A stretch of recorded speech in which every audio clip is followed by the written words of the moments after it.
Picture this. It's February 15th, 2026. The eyes of the world are locked onto one single spot, the coast of Visakhapatnam, India. And what we're all looking at? Well, it's way more than just a naval exercise. This is a tectonic shift in global power happening right before our eyes. For the first time ever, the Indian Navy is pulling off a massive triple header: the International Fleet Review, Exercise Milan, and the Indian Ocean Naval Symposium. Just look at that horizon. The sheer scale is absolutely mind-blowing. 75. 75 nations. Just let that number sink in for a second. We're talking everyone from the old-school naval powers of Europe to the tiny but critical island nations of the Pacific. They've all sent their best ships, their top pilots, and their highest-ranking commanders. This isn't just some friendly get-together. It's a global summit on the high seas, on a scale we have almost never seen before.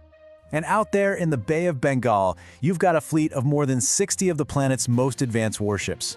We're talking next-gen destroyers, stealth frigates that are basically ghosts on the water, and submarines that move in total silence. A concentration of firepower like this makes every world capital sit up and pay very, very close attention. And at the very heart of it all, the crown jewels. 2 aircraft carriers, working together. I mean, that is the ultimate symbol of naval might. And the kicker? Both of them are flying the Indian flag.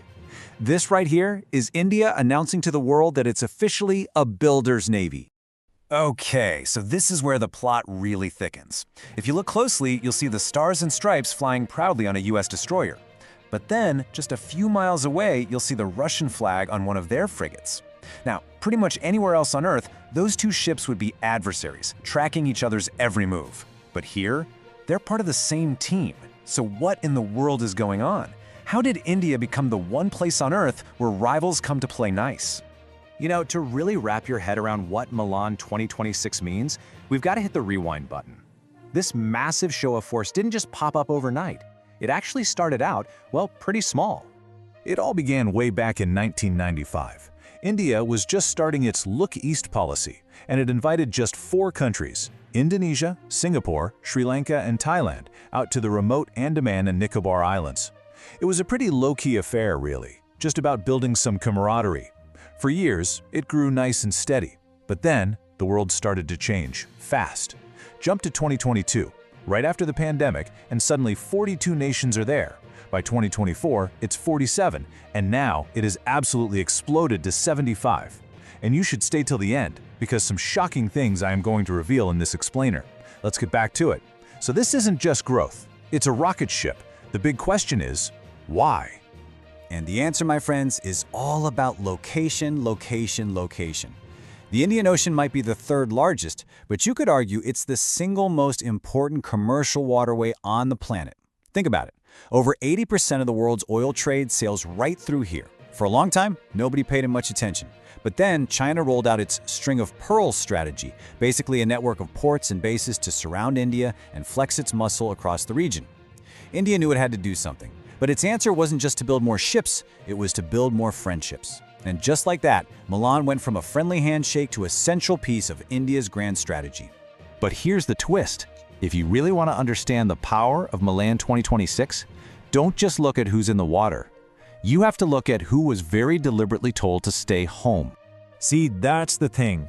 This invitation list, it's probably one of the most honest and direct statements of Indian foreign policy you'll ever find. It is a masterclass in sending a message without saying a single word.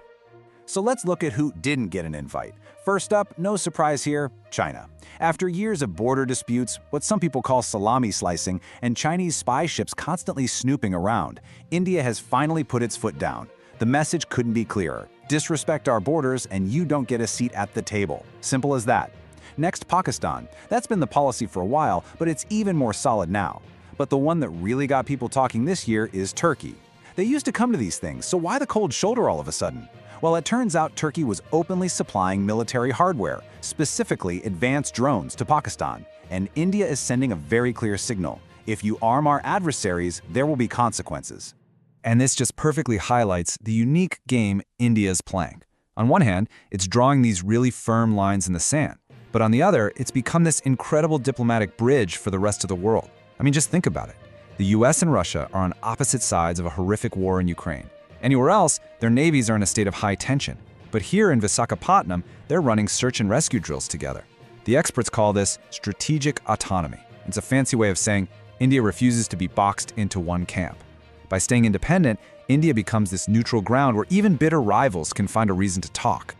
But look, you can't pull off this kind of diplomatic magic without some serious muscle to back it up. And that muscle is something India has been building piece by piece for the last 20 years. It's a fundamental shift from being a nation that buys warships to one that builds them.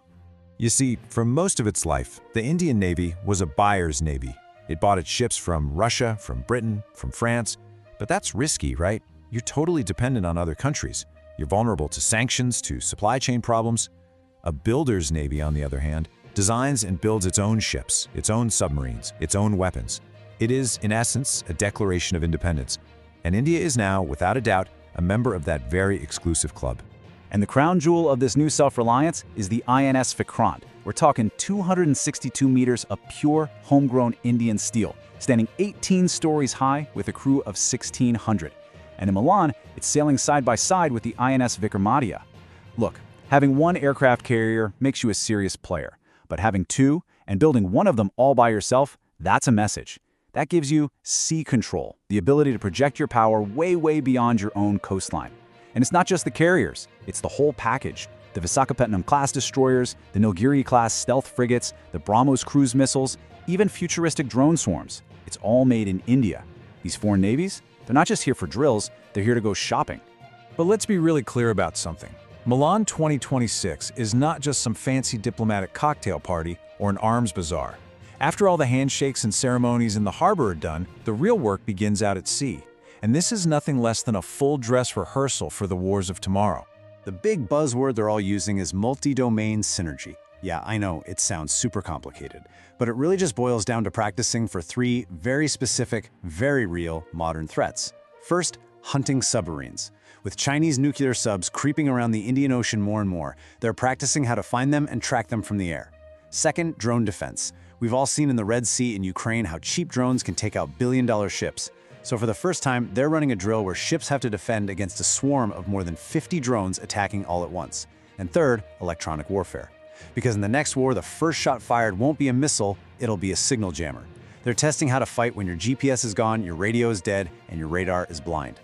So when you start putting all these pieces of the puzzle together, the shrewd diplomacy, the homegrown military hardware, the cutting-edge war drills, a really clear picture starts to form. India is stepping up and taking on a brand new role in the world. For decades, you basically had the US Navy as the world's cop on the beat. Then, China's Navy rose up to challenge that. But now, it's pretty obvious there's a third pillar holding up the whole structure. India isn't just a local player anymore. It has become the net security provider for the entire region. Whether it's fighting pirates off of Somalia or delivering aid after a tsunami, the Indian Navy is now the first one on the scene. MILAN 2026 is basically the coronation ceremony for this new reality. And this new role comes with a very specific philosophy, a vision that India calls Mahasagar. It's an acronym, and it stands for Mutual and Holistic Advancement for Security and Growth Across Regions. What that actually means is that India isn't trying to be the new ruler of the seas. It wants to be an anchor of stability.